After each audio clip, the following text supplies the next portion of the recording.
Union Anthem and the University of Ibadan. Can we please rise as we take the anthems?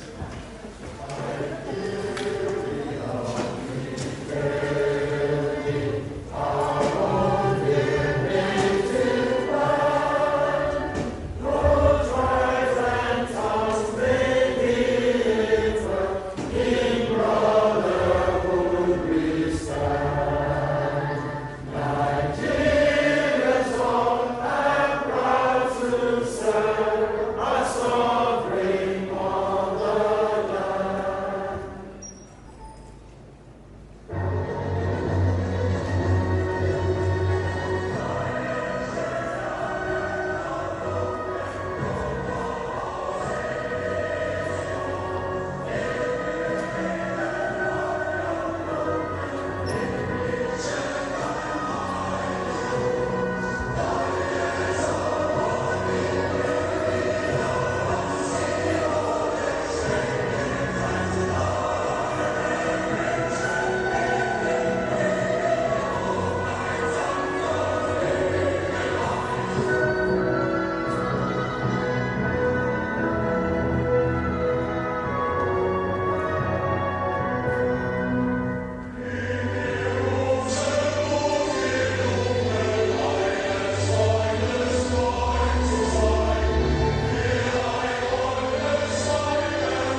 Ladies and gentlemen, once again, I want to welcome you to this very special occasion, being a public lecture to be delivered by the European Union Ambassador to Nigeria and to ECOWAS. I want to welcome you on behalf of the Vice Chancellor of our university, Professor Kayode Adeboale, MNI, FAS. Today's lecture is titled Nigeria and the European Union Together in Challenging Times. To kickstart the program, it's my delight to recognize the presence of some of our principal officers who are here today, and also our guests. Let me start with the Vice Chancellor, who is unavoidably absent at this occasion, but is here to be represented by one of our Deputy Vice Chancellors. He is the Deputy Vice Chancellor Academic of our university. Joining to appreciate Professor Mignot.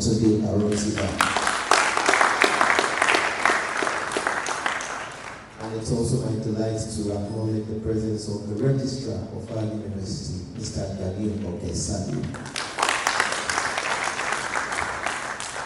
And ladies and gentlemen, one of the members of the Council of our university is the Chairman of the Council Committee on Security, Professor S.G. Jonathan.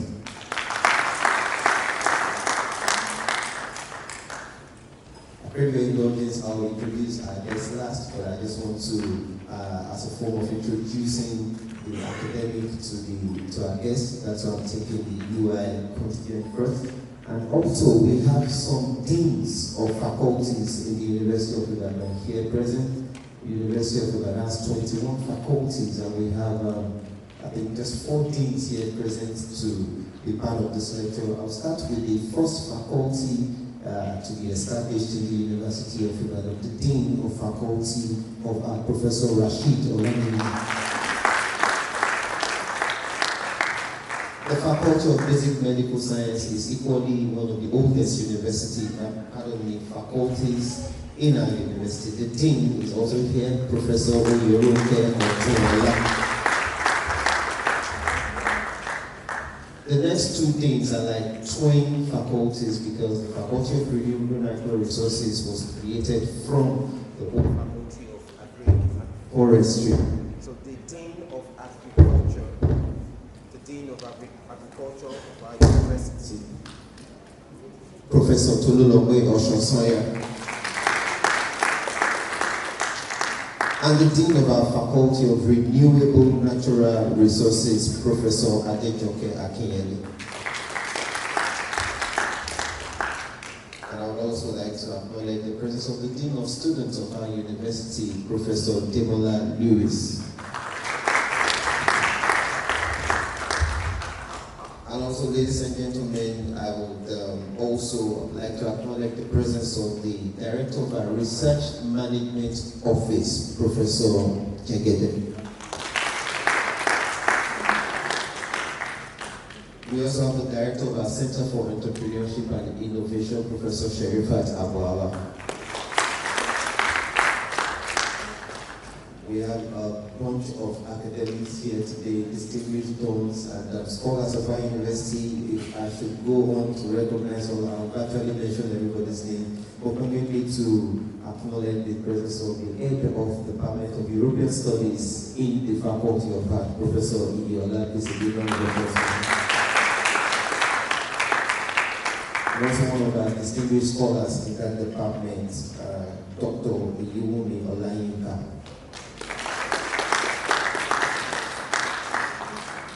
And I would also like to acknowledge the presence of one of our dons in that faculty, the Faculty of Art. He's a former president of the National Academy of Letters and a former director of our Distance Learning Center, Professor Francis Ebokari.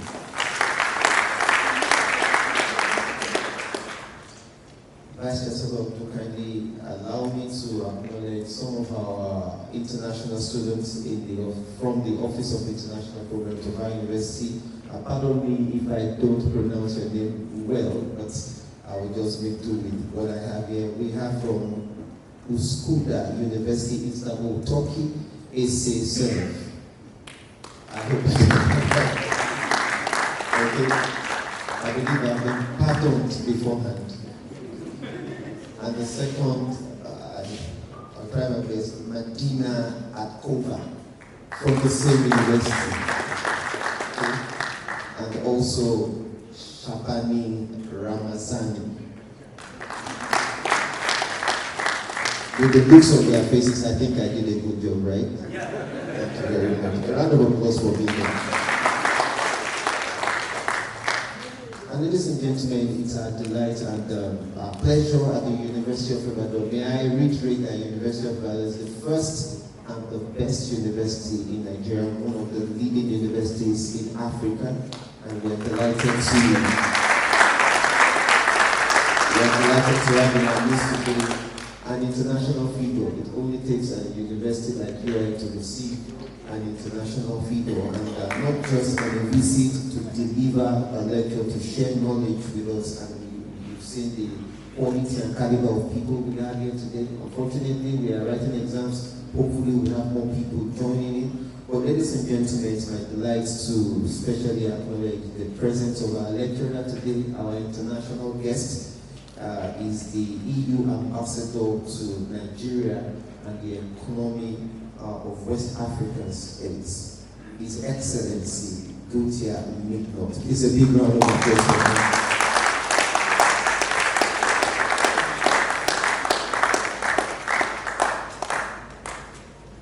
And the lady that has accompanied him on this visit is the head of human development at the embassy. Join me to appreciate Lila Ben Amor Mapi.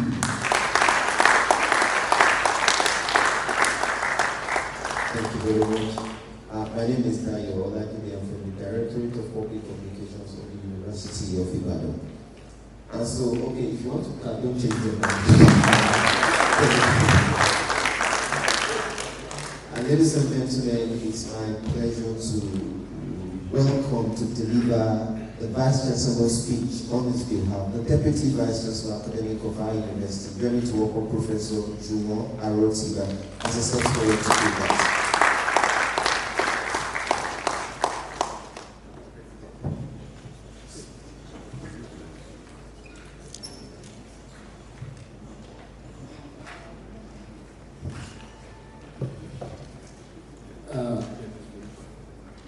The ambassador, European ambassador to Nigeria and ECOWAS, and our special guest today, His Excellency Ambassador Gauthier Mignot. You are welcome on behalf of the Vice Chancellor of the University of Ibadan, Professor Kayode Adeboale. I welcome you to our campus and bring his apologies for not being able to be here. We are going to be here personally, but due to exigencies of his duties, he had at last minute to travel out for an important meeting outside the country. Also, the head of human development, the European Union, Federal Republic of Nigeria, Ben Amor Mapi, the registrar of the University of Ibadan, here seated, members of council, represented by Professor Jonathan, the deans, senior professors and colleagues. I welcome you all to this auspicious occasion. It is my great pleasure to welcome you on behalf of the Vice Chancellor, Professor Adeboale, to the University of Ibadan for this important public lecture titled Nigeria and the European Union Together in Challenging Times.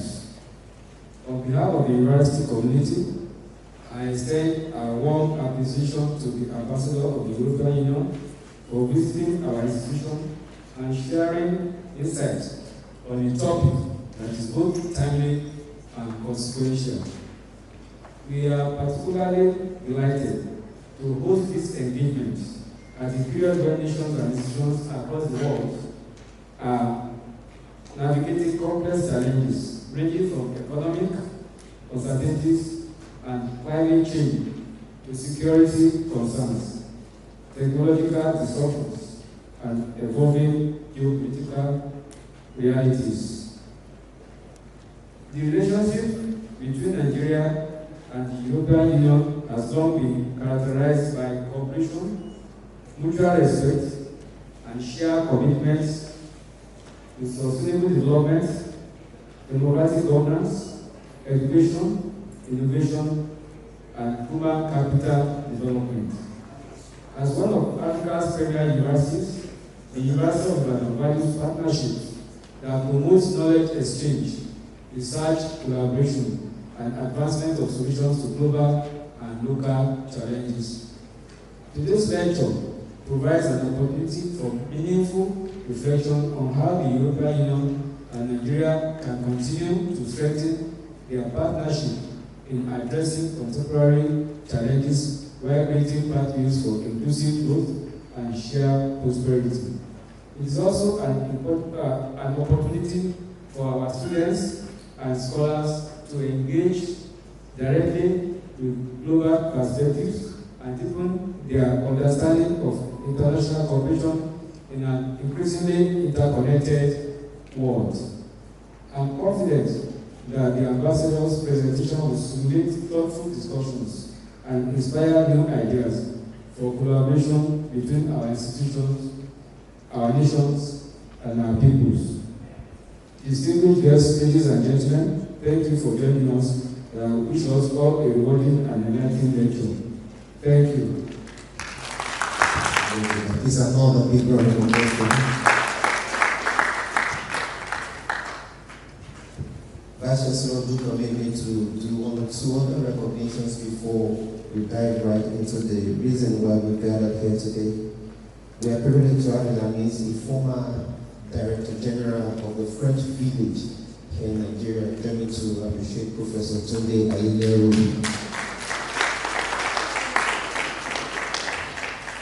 And also, ladies and gentlemen, University of Ibadan has a lot of shining lights that we long to serve the nation in different capacities. And one of them is also here, is the former secretary to the Niger State government. He's from the Department of Agriculture Extension and Rural Development. Let me to appreciate Professor Mohammed Yahya Puta.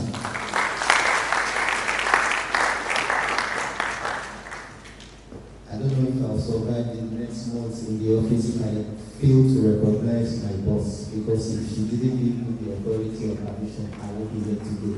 Let me to appreciate the Deputy Registrar, the Director of Public Communication, and the Public Relations Officer of our University, Mrs. Adejoke Akinfebi. Under our watchful eyes, I am always secure. I appreciate my boss one more time. And so, ladies and gentlemen, we are going to have a brief, at least to know something about our speaker of today, not just his designation. So we're going to take a brief citation, which is going to be read by Dr. Monique Olainka. Please, a big round of applause for her. Good morning, ladies and gentlemen. All established protocols duly observed. I have the honor to read to you the biography of Ambassador Gauthier Mignot of the European Union, the Ambassador of the European Union to Nigeria and ECOWAS. Ambassador Mignot holds a management degree from the École Supérieure des Sciences Économiques et Commerciales. That's the ESSEC that you see in that in the address that is in your hands. And is an alumnus of the École Nationale d'Administration, ENA, in France. He has been a member of the French Diplomatic Service since 1995 and has been seconded to the European Union since 2021. In the first part of his career, he mainly worked on EU affairs, coordinating in particular the French EU Council presidency in Brussels in 2008. He was thereafter Deputy Head of Nation of France to Senegal and Deputy Director General for Global Affairs and International Cooperation at the French Ministry of Foreign Affairs. He also served 10 years in Latin America, most recently as French Ambassador to Colombia from 2017 to 2020, and EU Ambassador to Mexico from 2021 to 2024.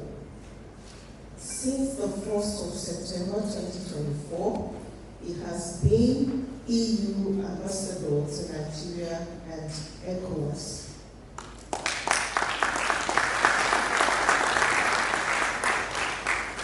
Therefore, ladies and gentlemen, join me to warmly welcome Ambassador Mignot to deliver the lecture titled Nigeria and the EU Together in Challenging Times.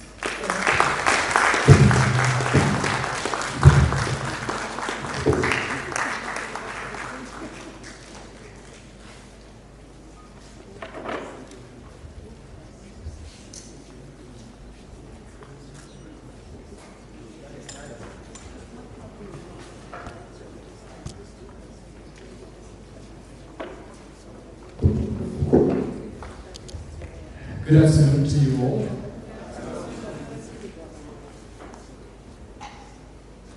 Professor Kayode Adebowale, Vice Chancellor of the University of Ibadan, today ably represented by Deputy Vice Chancellor of Academic Affairs, distinguished principals, scholars, staff, students. I know that you are in the middle of a period of exams, so thank you all for being here this afternoon, and thank you to the university for having us at relatively short notice. We are very happy to be here. And this is the first time for me in Ibadan, and the first time here in the oldest university of Nigeria, and one of the most prestigious. It's a very honor to be here. And I came to speak to our member states, embassies.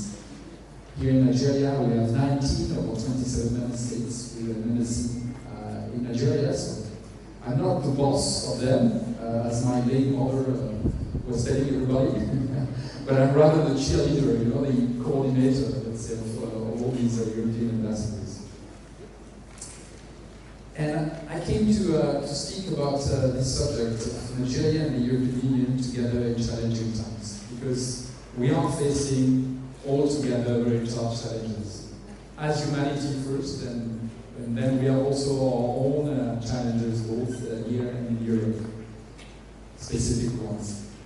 The first challenge we are facing is the one of the protection of human life on our planet, simply put, which is threatened by climate change, by over-exploitation of natural resources and ecosystems, by loss in biodiversity. And these are long-term phenomena which are already causing natural disasters, but also disrupting economic activities and causing conflicts, sometimes turning violent between human groups. The second challenge is about modern technologies, which are, of course, a great opportunity, but also a big risk, in particular artificial intelligence.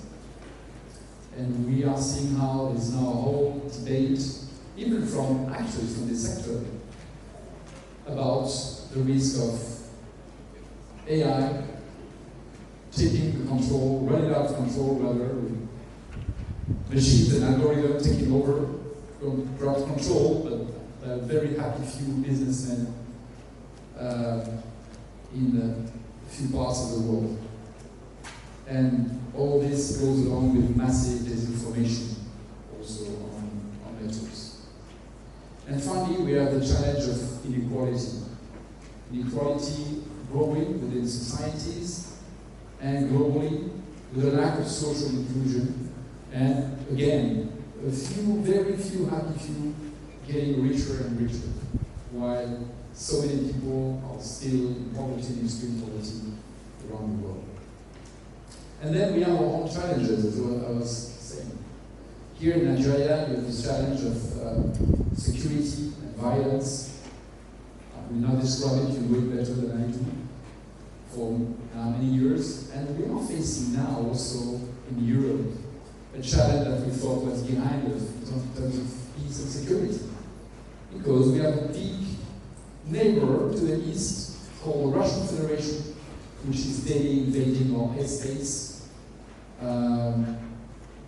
throwing aggressive provocation, threatening with nuclear attacks, and disrupting our elections or democratic life day by day, or launching cyber attacks against institutions or businesses or hospitals, any kind of institutions. We also have a very big challenge in Europe, and actually not only in Europe, in most parts of the world today, except Africa. Africa has the challenge, the reverse of that, the demographic challenge. In Africa, you have to deal, particularly in Nigeria, with a fast-growing population. In Europe, but interestingly, today, in all over the world, from South America to extreme to far east, there is a drop in birth rates, never seen before, over the last few years. And we are still struggling to understand this global phenomenon. And probably it's linked, again, with new technologies. And the impact it has on, in particular, the formation of couples. Because statistics show that it's not couples having less children, it's people, women and men, forming less couples in these countries. So it's very intriguing phenomenon, but it's almost all across the world. The solution to these global challenges exists, and the EU has pioneered efforts to identify and develop them. For instance, if you take climate change, since 1990, we have designed a greener economic model which has enabled us to reduce by 37% our emissions of gas causing climate change. And meanwhile, we managed to grow our economy by 70%. So we show that it's possible to combine reduction of emissions with economic growth. And the two should not be opposed. On new technologies, we have adopted the most innovative and advanced legislation to make sure that these new technologies remain human-centric, meaning that they benefit humans in general and not only a happy few.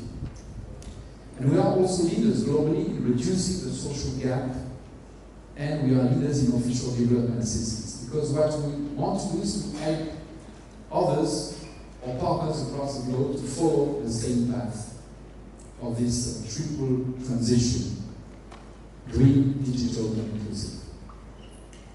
And the solution globally is called international cooperation. And the international community over the last decade has made significant progress, actually, even if still insufficient, to address these challenges. Take climate change, for instance. Since the Paris Agreement, the trajectory of humanity on global warming has been reduced. We were exceeding 4 degrees by the end of the century. Now we are below 3 degrees, probably under around 2.5 with the commitments already made, if they are met, of course. It's still much too much higher than the 1.5 degree limit that we agreed upon in the Paris Agreement, and we are already about to exceed as humanity, but at least it's a progress. And the EU is the living proof that cooperation is working. when it's properly managed and fairly organized with clear and with binding rules. 80 years ago, we were just coming out of the two bloodiest wars that humanity had ever experienced, actually the first to qualify as world wars. So it was nothing obvious at the time. And today we are united and strong, 27 member states. As you know, we were 28, but one of our member states left. A union gathering 450 million citizens who have freely decided to share part of the sovereignty and exercise it in common through the EU and its democratic institutions. And this is thanks to visionary leaders who decided shortly after World War II to turn our backs to conflicts and robberies in Europe to go for this cooperative model. Today we have an economy comparable to the US and China. We are the most attractive continent, be it for tourists, for migrants. We have 9 countries with a status of candidate for joining the EU, including Turkey. And war among ourselves, among our member states, has become simply unthinkable. But the problem is that we are seeing nowadays how some key actors in the world are disrupting what is precisely the solution for our problem, fair cooperation. And they are trying to replace it by a return to the law of the jungle, where the strongest crush those who are weaker. And at the end, this is a lose-lose situation, and one which produces more tensions and wars. Look at the situation in the Middle East now, which negatively impacts all of us. Look at the Russian aggression against Ukraine as cruel and absurd, as unsuccessful, now in its 5th year. And the results are a record number at global scale of people affected by wars and conflicts and forcibly displaced by them. But the good news is that those countries who believe in rules, in cooperation and fairness, we are many more. We are a large majority of the international community. So we must stick together, we must strengthen our partnership, to rely on each other and get a louder voice on the international stage. And the EU and Nigeria, in fact almost all of Africa, clearly belong to this group.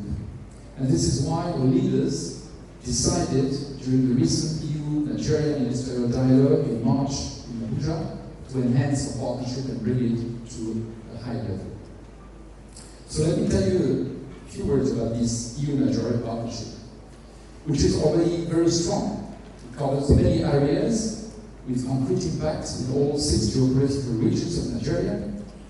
It is based on common values that the EU actively promotes at home and around the world: human rights, democracy, rule of law, tolerance, and an efficient market economy combined with social inclusion. The EU is proudly Nigeria's first trade partner. Last year, 31% of Nigeria's trade was done with the EU. Actually, it's up by 5 points compared with 2024. And unlike other partners who sell massively to Nigeria that import much less, we buy significantly more than we sell to Nigeria. So Nigeria has a $10 billion trade surplus with the EU every year. And the EU doesn't import only oil and gas products from Nigeria. In fact, we are Nigeria's first non-oil and gas export destination. When it comes to investment, again, the EU has provided over the years about 1/3 of the existing foreign direct investment in Nigeria. And this is quality investment because our companies are more compliant than the average on environment, on labor laws, or other standards in general. And this goes along with strong public investment from the EU budget, a strong cooperation provided by our member states and our citizens to support Nigeria's sustainable development and to help create more jobs and opportunities, in particular for young people and women, which are a prospecting priority of our cooperation. And we are rolling out our support through what we call the Global Gateway Investment Strategy. What is it about, this Global Gateway Investment Strategy? To summarize it, it's about what I was mentioning before, helping other partners to transit on green, digital, and social inclusion. And with three particular features. The first one is to articulate our action with the private sector, to try to facilitate, accelerate, leverage more investments, in this case in Nigeria. Why? Because we know that if we want to reach the Sustainable Development Goals, public finance, official development assistance in particular, will not be enough. We need to mobilize private funding. And so we need to leverage, with our official development assistance, more private investment. And this is quite a change of mindset for the EU cooperation, which was traditionally not partnering, rather staying away from the private sector.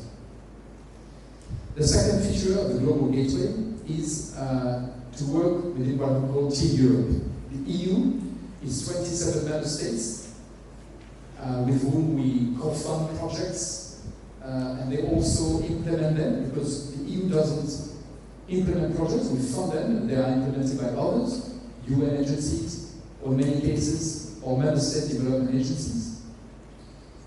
But also we have two development banks. The European Investment Bank, which has had a long-standing presence in Nigeria. They have a portfolio of about 1.5 billion euros.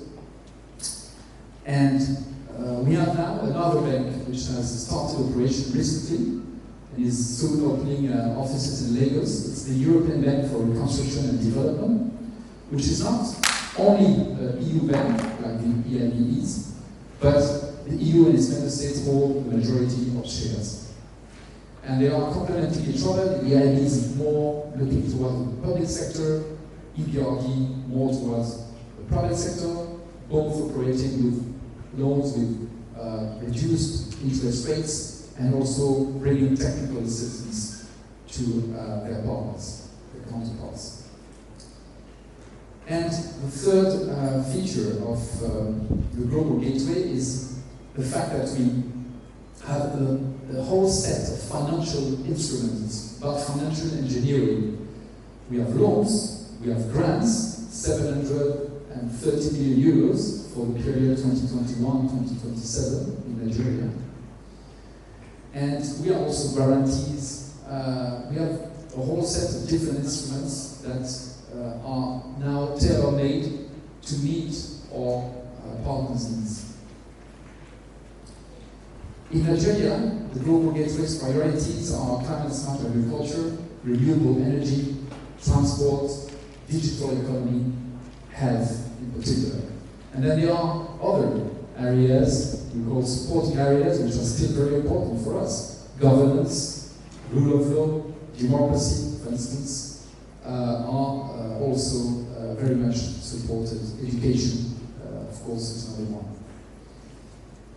And let me take one example of one of the flagship projects we are funding under the Global Gateway. It's the Bridge project, which is a project by the federal government, because what we are doing, of course, is trying to align the project with the strategies of the federal and state governments. And in this case, the Bridge project is about running out 90,000 kilometers of optic fiber across Nigeria to enhance connectivity of institutions, including universities, but also citizens. And we are part of this project. Of course, not the whole funders, it's a $2 billion project, but we are coming with $100 million grant loan from the EBRD and a 22 million euros grant from the EU delegation. And on top of that, we provide more traditional but still very much needed support on humanitarian aid, some 50 million euros from the EU, and the member states more or less put the same amounts every year, and on peace, security and defense, which is another sector in which we are stepping up our cooperation in Nigeria. But you may ask, and actually many people do, why are you doing this? What is your interest? And I think it's very important to be transparent on your interest in a partnership. And our key interest here in Nigeria and in West Africa in general is to promote stability, prosperity, and democracy. And why? Because we are neighbors. And because we have strong human, cultural, historic ties which make our partnership special. Our destinies are intertwined. If you are doing good, it will have a positive effect on us. If you are doing bad, it will impact us negatively. Through security, illegal migration. And the same is true in the other sense. If Europe is weakened, it's not good news for West Africa and Nigeria. And we also need Nigeria as a partner. And in fact, we need each other as partners on the international scene, defending a similar world vision and principles. And also, of course, as partner in prosperity to make money together. And this is why, at a time when other partners wind down their support to Nigeria, West Africa, or Africa in general, the EU, on the contrary, is keeping its commitments and staying its course, because we want to be reliable and competent partner. How does this translate here in Oyo State? Oyo is covered by several EU-funded projects, particularly in agriculture. With GIZ as implementing partner, we contribute to reinforce value chain in cocoa, dairy, tomatoes, and ginger, with a specific focus here to enhance milk sourcing and collection. We have two big European dairy companies, Danone and Friesland Campina, present here, and we are partnering with them on that. And we have also a very strong partnership with the International Institute of Tropical Agriculture. We were there this morning. It's a fantastic asset for Oyo State and for us, a big partner on nutrition, agriculture, agribusiness in particular.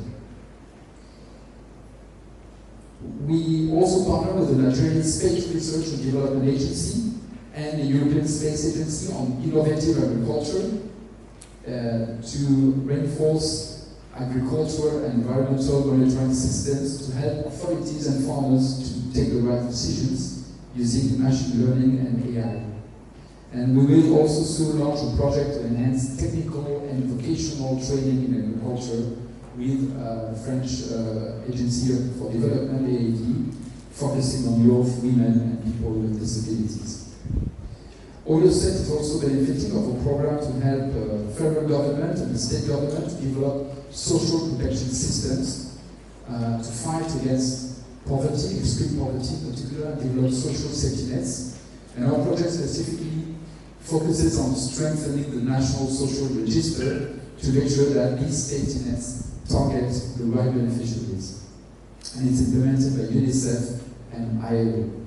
But we also have other projects on the quality of education, training of teachers with UNESCO, on the fight against sexual and gender-based violence. So a lot ongoing in Oyo State. I'm very glad to have the opportunity to work to discuss this with His Excellency, the Executive Governor of Oyo State. And I think it's interesting because these different projects also mirror the challenges I mentioned at the beginning of climate adaptation, particularly in agriculture, human-centric technologies, and social inclusion. And then we also have broader projects covering the sub-region. We partner with ECOWAS as an organization. We have projects covering the whole continent, and we have also global projects. And in particular, we have two global programs which are directed at universities and research centers, which for us are key leverages of sustainable development in Europe and in our partner countries. The first ones, well, certainly you have heard about the two, but the first is probably the most famous EU-funded program, even in Europe, the Erasmus program, what we call Erasmus+. And its best known feature is the part on academic mobility, particularly for students going to study masters in 2 or more European universities. Nigeria is ranking first in Africa and fifth globally in the number of students going every year to study masters in Europe under the Erasmus Mundus master's program. 160, if I remember well the figure this year, and more than half of them with a full funded scholarship from the EU. And it's based on masters established as consortia of universities, which are masters you won't find anywhere else on very innovative subjects.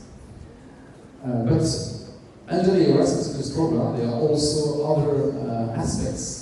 Mobility also for scholars, for staff, and of course capacity building in higher education. And I know that the University of Mignot has had some projects under this program already. Then we have also a new program, which is not under the Erasmus, but it follows a little bit the same logic. It's the Intra-African Mobility Scheme. So basically it's about mobility, but within Africa, between African universities. And we also have specific programs in Nigeria, and I want to mention one in particular, which is implemented by UNDP. It's called the Nigeria Jubilee Fellowship Program. And it's about helping young graduates to integrate into the labor market. It's a 40 million plus euros program. And the purpose is to fund internships during 1 year for young graduates in public institutions and in private companies, mostly MSMEs, to help them get this first experience that many employers require when you are looking for a job. And then on research and innovation, we have our big Horizon Europe program, which is the biggest research program in the world, almost 100 billion euros over the period 21 to 27, which is our programming period. And again, we have Nigerian universities, IITA, as beneficiaries of these programs in consortia with other research centers in Europe and across the world, because research has no frontiers, research doesn't know borders. So my final message to you is to spread that at the end of the day, I've spoken a lot about EU citizens, but it's not foreign assistance that makes the difference. It can just be an accelerator or of a domestically impulse sustainable development through good long-term public policies and through stakeholders in civil society, in the private sector, in higher education, in research that carry forward these policies. So the future of Nigeria lies in the hands of Nigerians, not of the EU or the international community. And it's important for Nigeria, in particular, to enhance and mobilize its domestic resources, financial and human. And in particular, one untapped potential is the potential of women and girls in Nigeria. And this is why it's a cross-cutting priority in almost all projects. If you look at the world, the most populous countries are those where gender equality, not perfectly respected, but best promoted. So I think this is also a key priority for Nigeria in the future. And as future professionals and leaders, and speaking mostly to the students, you can make a difference. And this is why I came here today to talk, but also to listen to you, because you are the future, and we want to help you shape this future together. Thank you very much.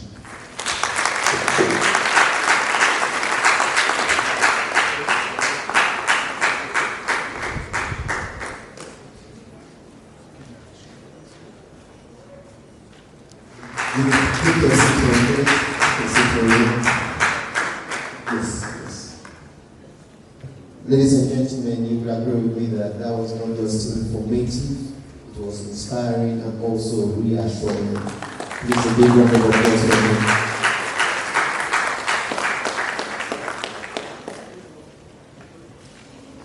We're going to take a few questions, but before we do that, one of the importance of recognition is not just to give honor to whom honor is due, it's also to let His Excellency to know that we appreciate his presence. That is why we have icons of our universities here to listen to him and of course to show him that we value knowledge and cross-fertilization of ideas in the University of Ibadan. It's therefore my delight to specially recognize a long-time acting Vice Chancellor of our university and a former Provost of the College of Medicine of our university, Professor Oladosu Jembede. Please give me a round of applause.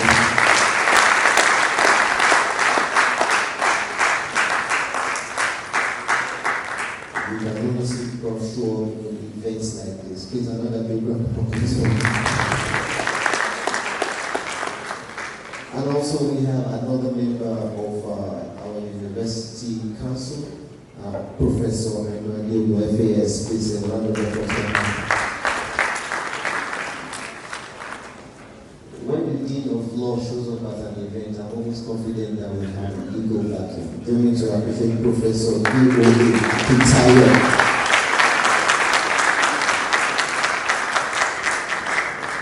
And I must also acknowledge our colleagues from the fourth estate of the realm here present today, particularly from Diamond 101 FM, that's the University of Ibadan Radio, and our University Media Center, and of course, media personnel from the Directorate of Public Communications of our university.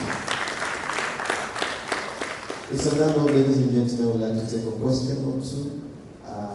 Okay, we have one already. You were waiting for that moment, sir. We have 2 and 3 and 4. No more male. We have 4 males. Let's give females the other 2 spots. Because they are looking at me with the Nigerian mother's eye. Any female, I'm not taking anything with you. You can't do anything about it. Should we give the spots to the male? Okay. Prof, are you raising? Okay. Oh, okay. I think that satisfies my conscience. So, do you want them to ask all the questions, then you respond at once? Okay, sir, you may please come up, just mention your name and ask the question. And please make it brief. Thank you. Good afternoon, everybody. Good afternoon, Professor. I thank you very much for that moving speech and telling us what some of us don't all know about the EU and your activities in Nigeria and West Africa.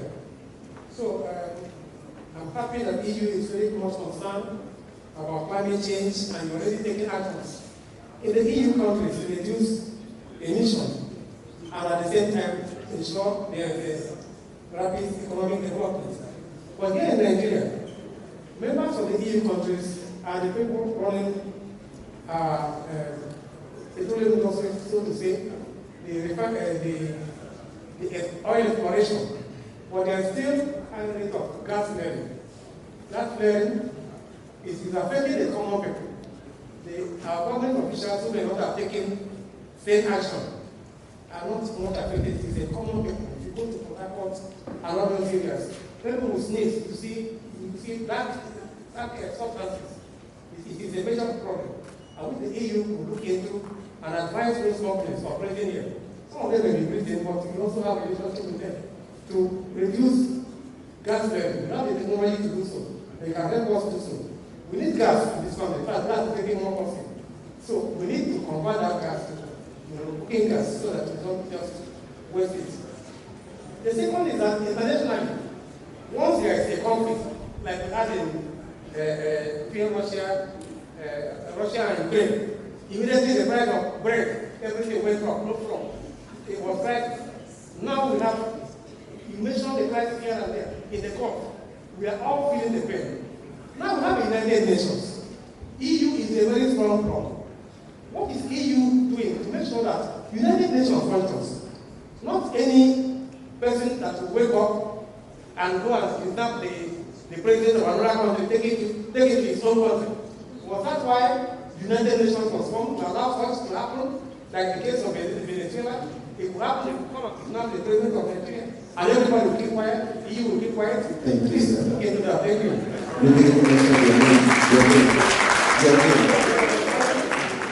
I'm Professor Kenneth Wabo. from the Department of Library, Archival, and Information Studies. Thank you, sir. Number 2, please. Your name and your academic or administrative affiliation. Then 1 question, please. Thank you. Good morning. My name is Hamid. University students. Yes. I will quickly go to the question. You have mentioned all the challenges we are facing in the world. But my question is, in a world facing geographical pollution, economic uncertainty, and climate challenges, why is a strong Nigeria-EU partnership more important now than before? Thank you very much. Please start from here. Number 3, please. Should we say go on? You will respond to the power. Fantastic.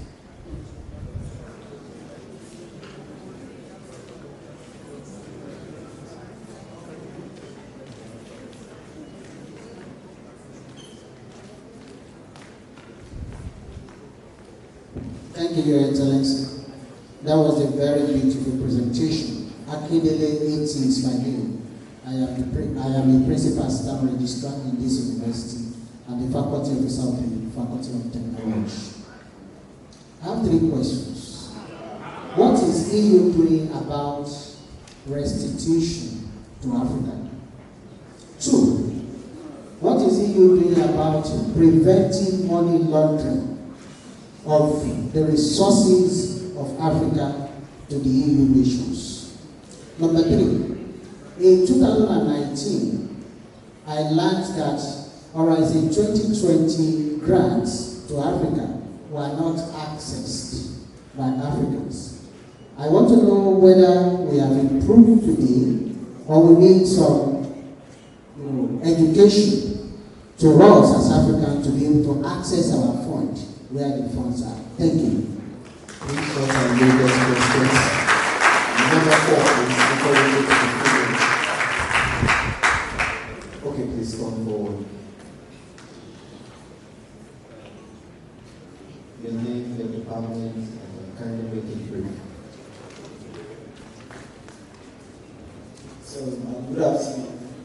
I'm so a student of Department of German Language and European Studies.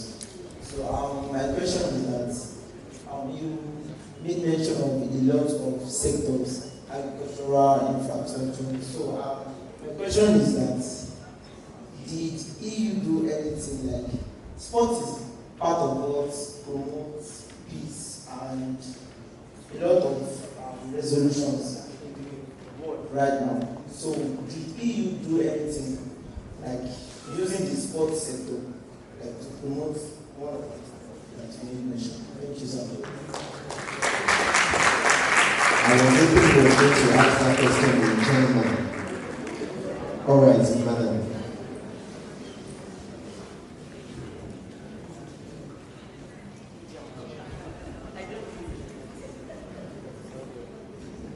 Thank you very much. My name is Ogubi from the Department of Political Science. So I was very keen when we were talking about democracy, rule of law, and all that, and how the EU has also been interested. So I would like to know if the challenges the EU is having in terms of maintaining that thin line between sovereignty and the nation's sovereignty and the EU actually influencing that process, especially the common one, the electoral process and all that. While you were saying you were expecting the rule of law in the country. So are there challenges in maintaining that boundary to make sure you don't overstep while you are also interested in supporting to protect that? Thank you. Thank you very much. After the down below, I would like to invite you back off stage. Okay, we have one more. Oh, pardon me, ma'am. Pardon. Yeah, good afternoon once again, everyone. My name is Mignot from the Department of European Studies. My question borders on technology. Now we can see how AI is invading our world. Recently, I think about 8 to 10% of Facebook Meta staff, their workforce, was laid off. That's a problem, a big one. Then, now again, I'm going to add to it the nexus between AI and gender equality, and of course, healthy relationships between men and women. Now, I'm sure many of us here, if not everyone, is aware that we have what we now call humanoid sex bots. Now, first of all, is there any policy or what is the EU doing to establish policies that will, in one way or the other, control, the way we use AI, the culture of AI? Because what I see is a world going to the extreme of extinction of humanity. That may be my fault, but I think it could happen at the end of the day. Because I presented a paper at a conference recently, and that was a major question. That now we have, before now, humans could go to work, earn salaries, earn a living. But AIs are now taking over. They even think faster than human beings. What are we going to do about that? We have seen that on Facebook Meta. Microsoft may follow, Google may follow, and many other organizations. Then about the relationships between human beings. We already know that there is a gap between men and women. Now, when someone decides to buy a sex bot as a partner, a sexual partner, isn't that going to widen again the gap in human relations? And then you mentioned, of course, it's a known fact that Europe is aging, the population is aging, and you had a reduced workforce made up of the younger ones. I see another problem there, but AI could also replace human beings in that sense. But the key thing I want to say, or the question I want to ask, that is there anything the EU is doing or will do to curtail this? Thank you. Thank you very much, Your Excellency. There's a whole lot there. So we'd like you just to respond to all the questions. Please, another big round of applause for him.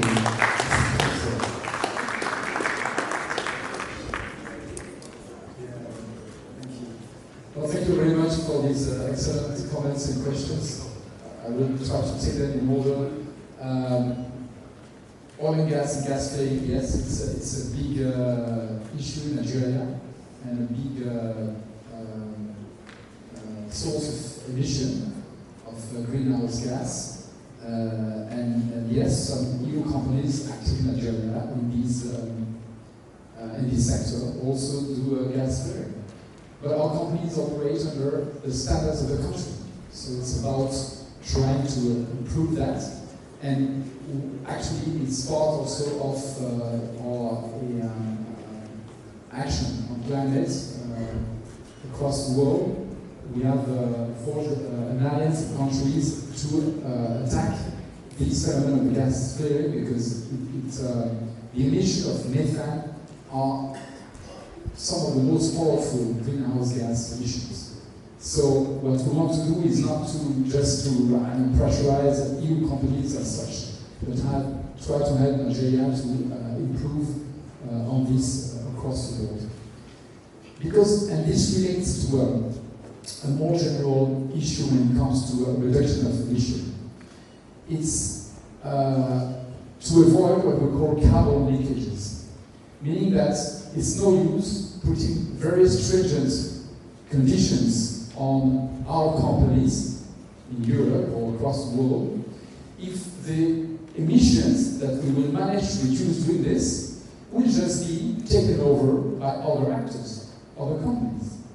The humanity as a whole will not benefit at all from that. And this is why we have adopted some regulations. Recently, we have been quite challenged and controverted, but I think they are very well funded to avoid this phenomenon of carbon leakages. One is the EU deforestation regulation, which is targeting some commodities which are globally contributing to deforestation: palm oil, cocoa, coffee, timber, soja, and a few more, to make sure that these commodities that are important in the EU do not come from parcels that have been deforested after a couple of days, by the end of 2022, if I remember correctly. So this is one, and it will apply in particular to the cocoa sector in Nigeria. We are helping also this sector to adjust to this regulation, which entered into force, has been postponed twice and is now planned for next 1st of January. And another one is the carbon border adjustment mechanism, which impacts sectors which are among the most contributing to emission of greenhouse gases, like steel, like cement, etc. And basically, it's about either countries exporting to the EU have disciplines, in particular carbon pricing, equivalent, similar to the one we have in the EU, or we put an adjustment mechanism at the border when importing these products. Because again, it's no use that we have dropped our emissions in the EU, and we see how these productions are just shifting towards countries where there are the same disciplines. Doing for the United Nations to help the UN to perform its tasks, the tasks it has been entrusted by the UN Charter, in particular the UN Security Council. And the problem there is that, and this is actually one of the reasons why we created the EU as it is because international organizations are no better than what their member states want to contribute to them. If member states, in particular the most powerful, don't want to stick to the rules, do not want to stick to the UN Charter, well, there's nothing you can do. And nowadays, this is the case. As you know, there are 5 permanent members in the Security Council with veto rights, 2 Europeans, UK and France, and 3 non-Europeans, the United States, China, and Russia. Well, I think we can easily argue that 3 of these 5 nowadays clearly do not respect the UN Charter and are blocking every action through their veto right that the UN Security Council could take. In fact, to counter what some of them have started as infringement to the UN Charter, and of course the Russian aggression against Ukraine is a case in point. And there's nothing that the UN Security Council can do because Russia is blocking, of course, any condemnation that the UN Security Council could take. So this is why we founded the European Union as a supranational organization where you have binding rules. And when we have member states, and actually all of member states, one or the other, we are all infringing the rule at some point. You have binding court rulings and you have financial sanctions to oblige member states to stick to the rules. And this is, I think, what has made the EU so successful, that rules are enforced. But for the UN, unfortunately, what we need is peer pressure, I think. And the EU is trying to do it, but again, as I was arguing during my intervention, we need many voices to tell these powerful actors you have to stick to the common rules. Restitution to Africa, of course, a very topical and important issue. Restitution of pieces of art and cultural artifacts which have been looted during the colonial period. It's not a EU competence, it's a competence of our member states. What we have done at the level of the EU is that we have adopted a regulation by Mignot to avoid, again, that cultural artifacts from abroad, in particular from Africa, can get to EU markets without proper authorization from the exporting countries. But this is for the present and the future. It doesn't solve the problems of the past. So it's basically on member states, and each of the member states have had different trajectories and stories in this effort, but I think now it's, let's say, a dynamic momentum across the board, and all of them are now aware that they have to address this challenge. And in terms of culture, we are coming now with support to cultural institutions in Africa. This is also something that was rather left to our member states until now. The EU is now coming very strongly with projects to fund partnerships, in particular with museums and festivals, and also mobility of creators. Money laundering, again, it's been a problem during years and decades that you had, money from corruption basically ending up in European banks. I think that nowadays things have really changed. They have changed under the new regulation adopted at the level of OECD. And nowadays it's extremely difficult to move money from or to a European bank, or actually any bank in the OECD country. Because, and I can testify as a client of a European bank, even more so when we call what we call personality politically exposed, and ambassadors are considered as such, you have to justify every transfer of more than a few thousand euros that you are making or receiving in your accounts. And so it's very, very stringent now. Meaning that now this money is going to other jurisdictions which are less, with less criteria of vigilance than the OECD countries. On Horizon 2020 and on Horizon Europe, the fact that Africa is not getting a sufficient share of it, yes, that's a problem. I believe Professor Leila Mathieu, who is more knowledgeable, perhaps add some elements on this. Horizon Europe is basically a program which is competitive between research teams, which are actually not only African or not only European. There are consortia between researchers of different countries and continents. And so what we have done under the current Horizon Europe program is also to have specific Africa initiatives to reserve some envelopes, let's say, for Africa. But Leila will explain more about this later. And we are trying also to have Nigeria ranking better in Horizon Europe. Nigeria is currently 7th or 8th in Africa, which is not where Nigeria should be.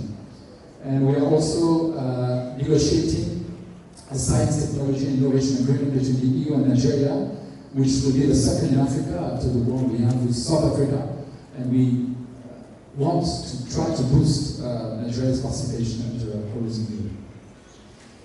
On peace and security, yes, we have a lot of, I couldn't enter into all details, we are supporting a lot of peace-building initiatives around Nigeria. And yes, sports is one of the vectors, let's say, of peace building. But again, this is until now more left to our member states to partner in this area. we can't be everywhere in absolutely all sectors, so there are some where we prioritize, but I do recognize that this is an important one. We have some small actions, but nothing really very significant. On democracy and rule of law, we have important programs like the support to democracy in Nigeria, democratic governance in Nigeria, like the rollout rule of law and anti-corruption program. And basically what we do is to partner with institutions and civil society, for instance on support to democratic governance, we partner with INEC, with the media, with the National Assembly, with political parties and with civil society to try to build capacities and also help improve the system.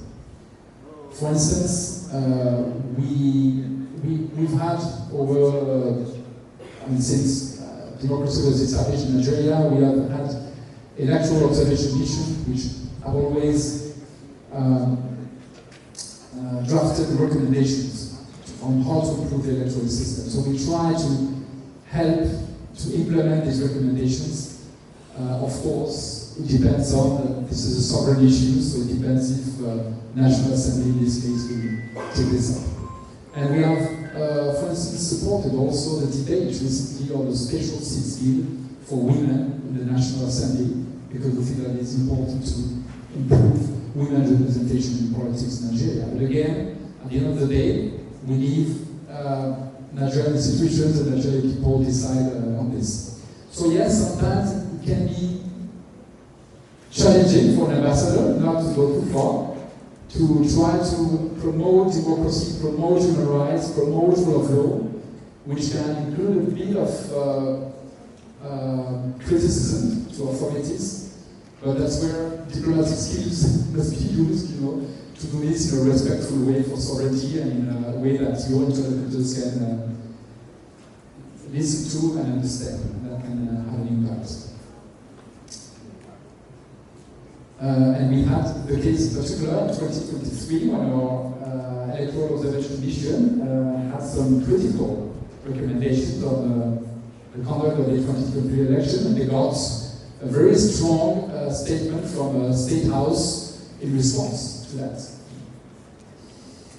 And finally, the impact of artificial intelligence on employment, but also on the future of humanity is a big debate today. What we have done in the EU, as I mentioned in my intervention, is to adopt a regulation which was, I think, the first globally on AI, basically categorizing AI systems in 3 categories. Ones which are innocuous, let's say, and do not need a specific regulation, like games.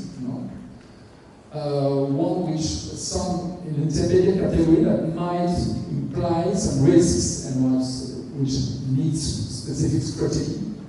And then some systems which are unacceptable, contrary to our values, and must be prohibited in the EU. For instance, in some countries, some big Asian countries, for instance, you have AI-led systems which are categorizing citizens according to their faithfulness to the system, if you see what I mean. This is the kind of system which is prohibited in the EU under this regulation. But these regulations are also challenged by some actors saying, oh, you are, putting a strain on the development of AI in Europe with these regulations. So there's a whole debate, of course, the big tech actors, they have been criticizing this and other regulation in the EU on digital services, digital markets too, as too stringent, and even European actors are sometimes criticizing this, so it's an ongoing debate. So, well, I can tell you in response of all these good questions, but I would like very much, Leila, if you can tell a few more elements, 2 minutes on Horizon Europe and how Africa can best benefit from it. So, yes, good afternoon, everyone. So just a quick word for the person who asked the question on Horizon Europe is a very good point.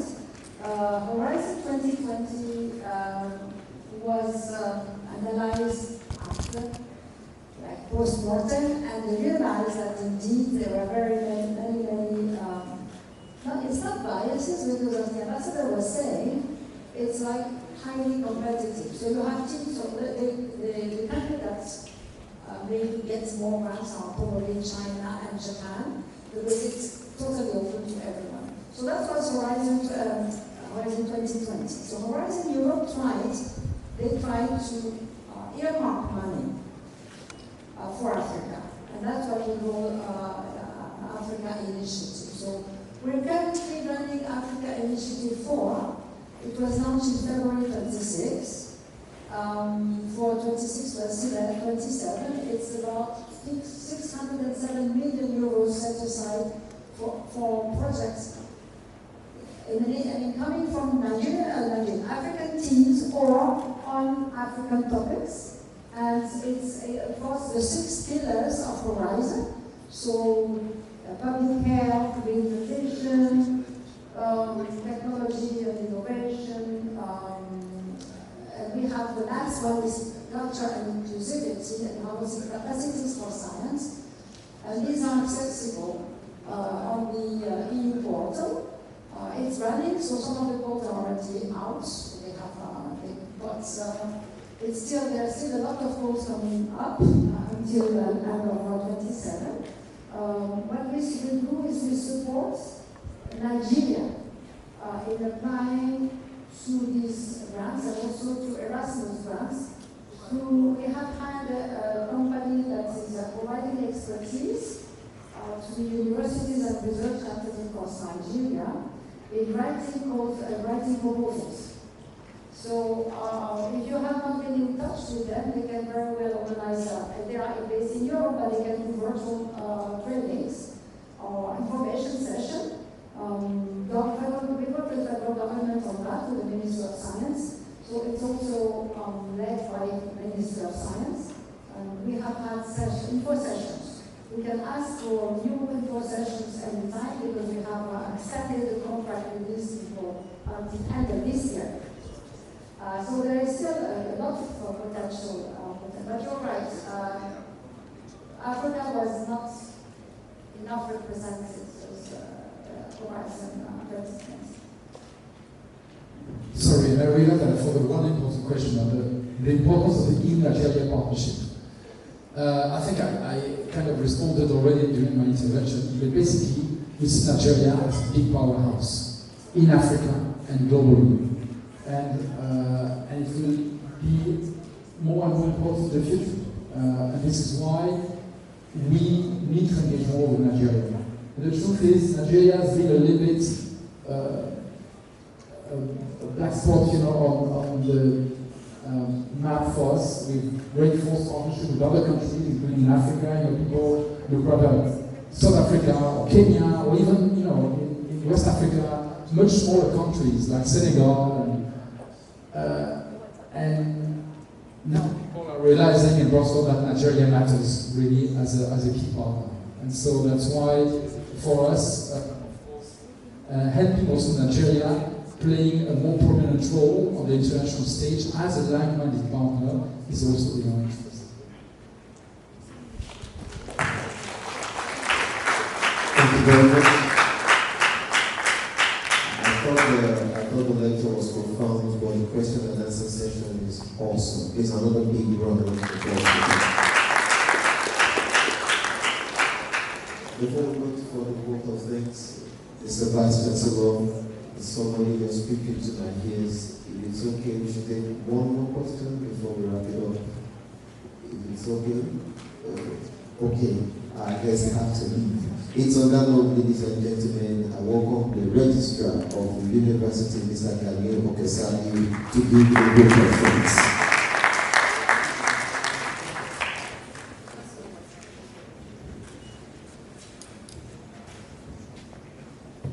Vice Chancellor, sir. Ladies and gentlemen, I went through a lot of transition sitting there. when Your Excellency, when you were invited here, you smiled. I saw a handsome man.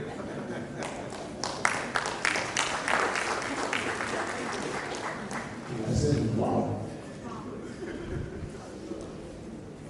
When you started your lecture,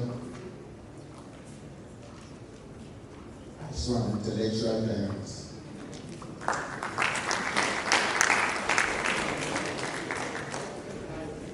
When you were coming up to answer the questions, I saw an agile person.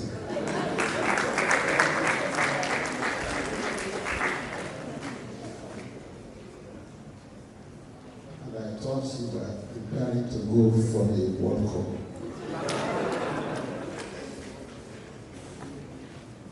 On behalf of the Vice Chancellor, the Council, Senate, staff and students of the University of Ibadan, I'd like to sincerely appreciate you for coming.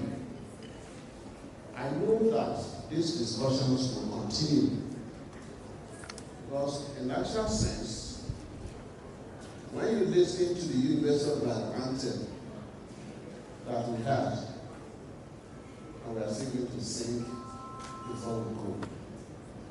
The first stanza tells us that we are out to guide and ensure that our nation proudly help the society to build a world that is informed and that can solve all the problems that we're talking about. So the conversation will continue from here as to what we can do, how we can partner to ensure that the world we live in is better. So I, on behalf of the University of Ibadan, want to assure you that this seed you have sown today will germinate. Thank you very much for coming.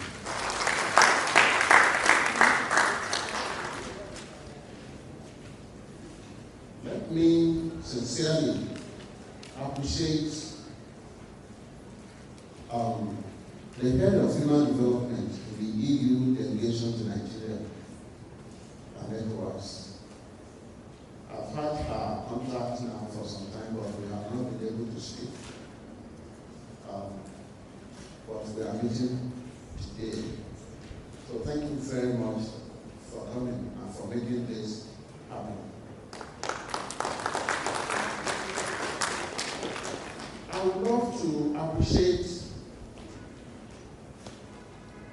the people we call our living ancestors who are here today. Lives of our former acting vice chancellor, former provost of the College of Medicine, our own Professor Joshua Adendele. Thank you very much for being part of this. Some are going very soon to join them,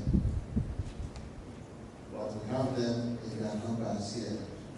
I'm not going to start mentioning their names so that I don't bore you. But they're already smiling at me, they know what I mean. So thank you very much all for coming. Let me specifically appreciate the deans of the faculties that are here. Thank you very much for coming. Currently, our students, both at the undergraduate and postgraduate levels, are having their semester examinations. That is why more of them are not here. But sincerely, we appreciate all of them who are here for coming, for creating time to be here and to be part of this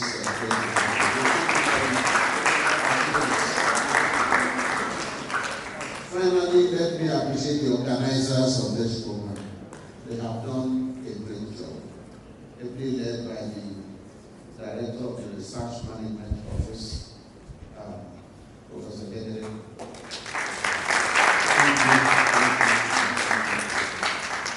Ladies and gentlemen, you're welcome to the University.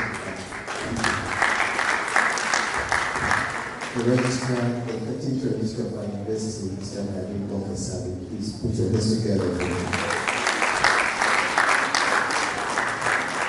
Vice Chancellor, before we take the anthems, we'd like to take a group photograph, and we would like the VC to come forward, and those on this end, till we get to the line, you have to come forward, and our things will be set on the platform and stand behind them. So we'll do that for you.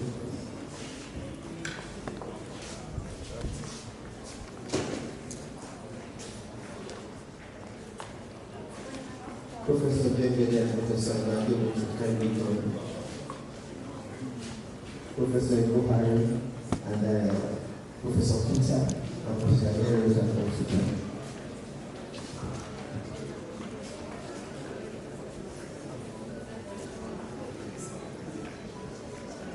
Mrs. Adina should also kindly join. HOD European Studies, please.